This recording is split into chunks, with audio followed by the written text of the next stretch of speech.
नि सा गा पनि पनि धा पा पद पद गा नि ध सा नि सा गा पनि पनि धा पा पद पद गा नि ध सा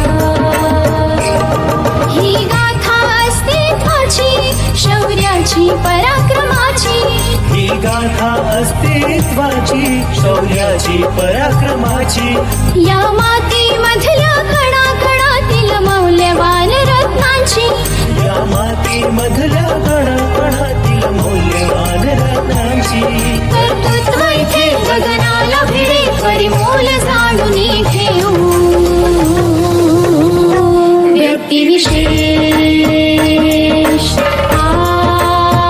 नमस्कार विद्यार्थी मित्रांनो, मी आरजे निशा स्पेक्ट्रम अकॅडमी पुरस्कृत रेडिओ MPSC गुरुच्या व्यक्तिविशेष या सत्रात तुम्हा सर्वांचे सहर्ष स्वागत करते. प्रिय श्रोते हो, आपण आपल्या व्यक्तिविशेष या सत्रात अनेक थोर आणि महान व्यक्तींचा जीवन प्रवास जाणून घेत असतो.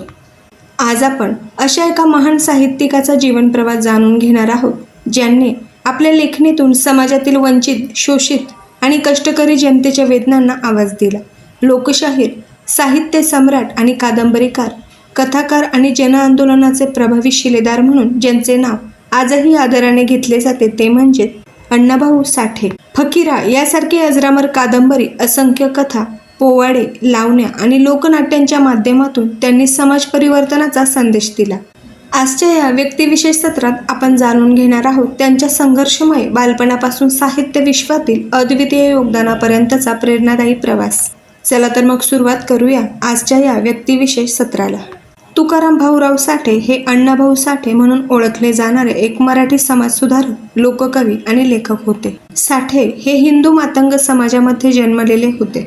त्यांचे लेखन सामाजिक आणि राजकीयदृष्ट्या कृतिशीलतेवर आधारित होते. सुरुवातीलाच त्यांच्यावर साम्यवादी विचारसरणीचा प्रभाव होता. त्यांनी प्रामाणिक साहित्य लिहिले. दलित म्हटले की हिंदू, मराठा, ब्राह्मण विरोधी असे लेखन असते. देवांना शिव्या देऊन लपून त्यांचीच पूजा करणे असे दुपट्टीपण त्यांच्याकडे नव्हते. त्यांचा हिंदू धर्मावर प्रचंड लोभ होता. श्री हरी विठ्ठलाचे ते भक्त होते. त्यांनी देव मानले.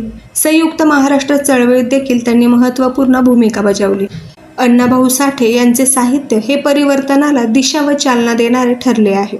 महाराष्ट्राच्या एकूणच जडणघडणीत आणि परिवर्तनात या साहित्याचे योगदान महत्त्वपूर्ण मानले जाते. आजही मोठ्या संख्येने विद्यार्थी व अभ्यासक हे त्यांच्या या साहित्याचा संशोधनात्मक अभ्यास करताना दिसून येतात. संयुक्त महाराष्ट्र चळवळ लोक माणसात रुजविण्याचे काम शाहीर अण्णाभाऊ साठे, शाहीर अमर शेख आणि शाहीर द.न. गवाणकर यांनी केले. मुंबई, मराठवाडा, विदर्भ, कोकण, पश्चिम महाराष्ट्र तसेच सीमा भागातील अनेक ठिकाणी या शाहिरांनी आपल्या लाल बावटा कला पथकाचे कार्यक्रम सादर केले. फकीरा या कादंबरीत त्यांनी श्रीहरी विठ्ठल यांच्या भक्तीचा महिमा मांडला. यानंतर जाणून घेऊया अण्णाभाऊ साठे यांचे वैयक्तिक जीवन. यांचा जन्म 1 ऑगस्ट 1920 रोजी सांगली जिल्ह्यातील वाळवा या तालुक्यातील वाटेगाव या गावी झाला. त्यांच्या वडिलांचे नाव भाऊराव साठे व आईचे नाव वालुबाई साठे होते. त्यांनी कधीही शाळेत शिक्षण घेतले नाही. केवळ 1.5 दिवस ते शाळेत गेले. त्यांनी शाळा सोडून दिली. त्यांनी 2 लग्न केली. त्यांची पहिली पत्नी कोंडाबाई साठे तर दुसरी पत्नी जयवंता साठे ह्या होत्या. त्यांना एकूण 3 अपत्ये होती, मधुकर, शांता आणि शकुंतला. यानंतर जाणून घेऊया त्यांचा राजकारणातील प्रवेश. साठे हे पहिल्यांदा श्रीपाद डांगे यांच्या कम्युनिस्ट विचारसरणीचे प्रभावित झाले.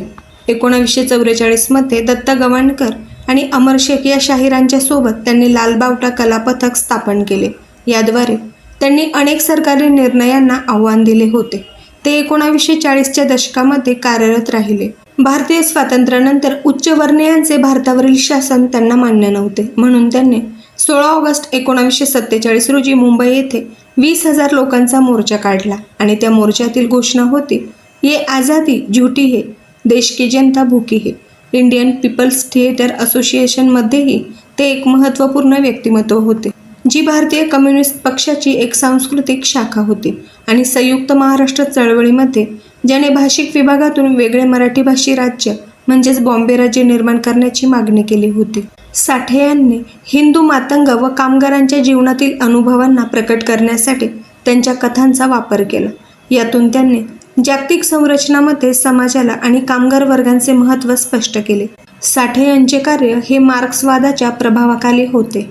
त्यांनी म्हटले आहे की लेखकांना सध्याच्या सांसारिक व सर्व समाजातील अत्याचारांपासून माझ्या समाजाला मुक्त करणे आणि त्यांचे संरक्षण करण्याची जबाबदारी देण्यात आली आहे. कारण की दीर्घकालीन पारंपरिक श्रद्धांना त्वरित नष्ट केले जाऊ शकत नाही. त्यांचा देवावर प्रचंड विश्वास होता. यानंतर त्यांचे लेखन साहित्य जाणून घेऊया. साठे यांनी मराठी भाषेत 35 कादंबऱ्या लिहिल्या. त्यामध्ये फकीरा 1959 यामध्ये समाविष्ट आहे. इसवी सन 1961 मध्ये राज्य सरकारच्या उत्कृष्ट कादंबरीचा पुरस्कार मिळाला.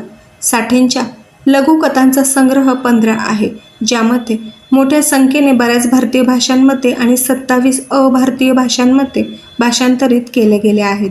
कादंबरी आणि लघुकथा यांच्या व्यतिरिक्त साठे यांनी नाटके, रशियातील भ्रमंती, 12 पटकथा आणि मराठी साहित्य पोवाडा शैलीतील 10 गाणी लिहिली आहेत.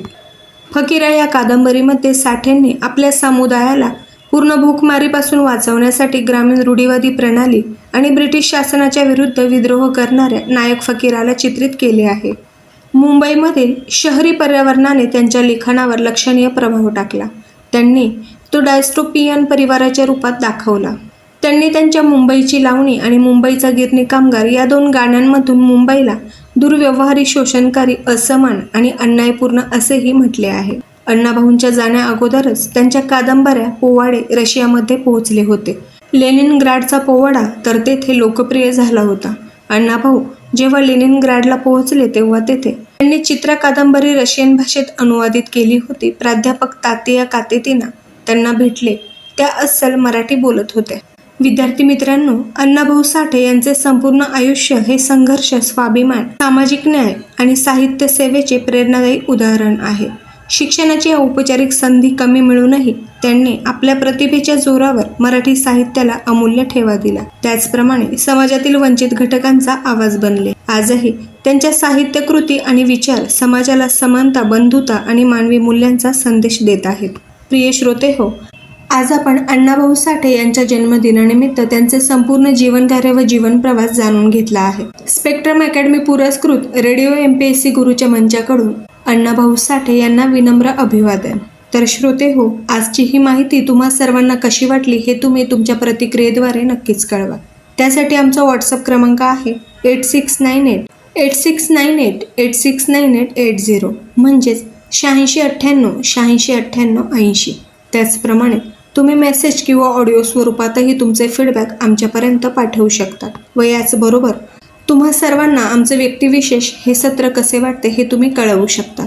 प्रिय विद्यार्थी मित्रांनो, यापुढेही हे सर्व कार्यक्रम असे सुरू राहतील. तत्पूर्वी मी RJ निशा तुम्हा सर्वांची रजा घेते. पुन्हा भेटूया आपले व्यक्तिविशेष या सत्रात आणि जाणून घेऊया अशाच एका महान आणि थोर व्यक्तीचा जीवन प्रवास. धन्यवाद.